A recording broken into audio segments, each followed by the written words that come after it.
Okay, you made it all the way to number 10. Last video in this series on administration. Congratulations. You really should be patting yourself on the back because I know it's been crazy. I'm talking, using these words and just giving you the information, not ad-libbing too much, just straight giving you the information. It's been a journey. I'm sure you've learned a lot. And yes, it may be necessary for you to watch these videos more than once, but no worries. This is just the tip of the iceberg. And if you ever seen that picture about that iceberg, it's a whole lot of structure and ice that you don't see beneath the surface. And we're going to get into all of it, every last bit of it. We're not going to not touch 1 inch of that iceberg. This is just the beginning. So let's get started. When structure saves the trust, lessons from a real collapse and recovery. In this video, we explain how a poor organization nearly destroyed a growing trust. You'll learn why assets alone are not enough. We'll show how procedures restore stability. Some trusts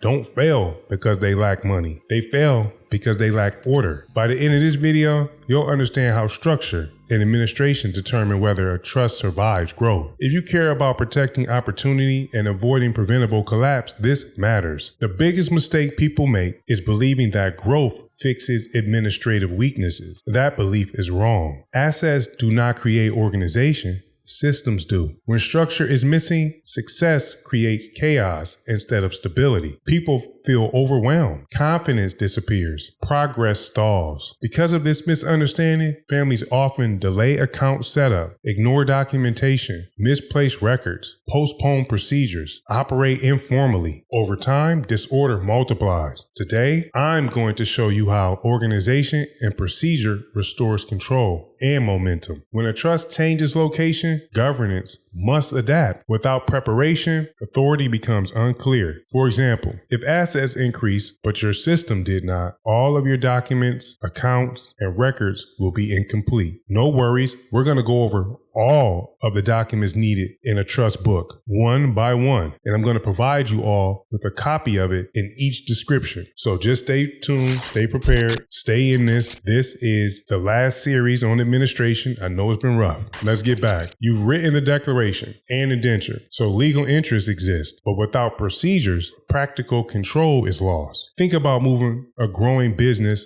to a new city. If you don't update bank files and systems, operation stops. A trust works the same way. Growth requires reorganization, slight reorganization. It's not drastic. You don't got to tear it down and make a new one. It's slight. In a properly administered trust, accounts are current, records are organized, trustees are accessible, procedures are documented, responsibilities are defined. When locations change, administration must follow. Trustees must coordinate, documents must be updated, and systems must be rebuilt. This is fairly simple. I feel like you kind of can just naturally understand that.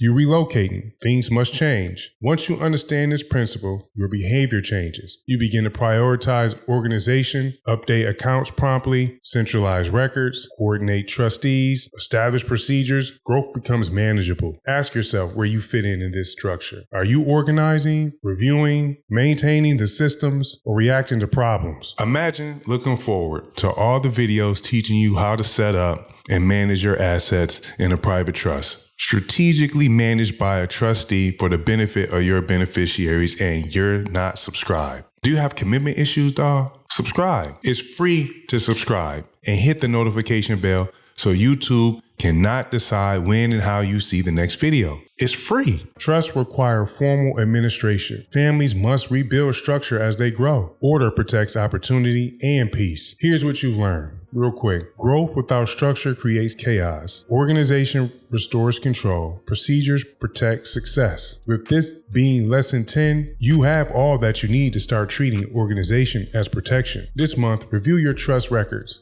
and banking structure. And if you haven't had one, that's fine. Where you don't have your trust set up, that's fine too. This channel is for you. It's for those who want to protect without permission, lead without being loud, and pass on more than just money. Everything here is built for clarity, privacy, and precision, so you can move forward with confidence. I really enjoy doing this series, and I'm so thankful for you watching this series. I hope you learned something, and I hope you continue to listen to these lessons, click on the videos, and build out your understanding of what a trust needs. Like I said earlier, I will go over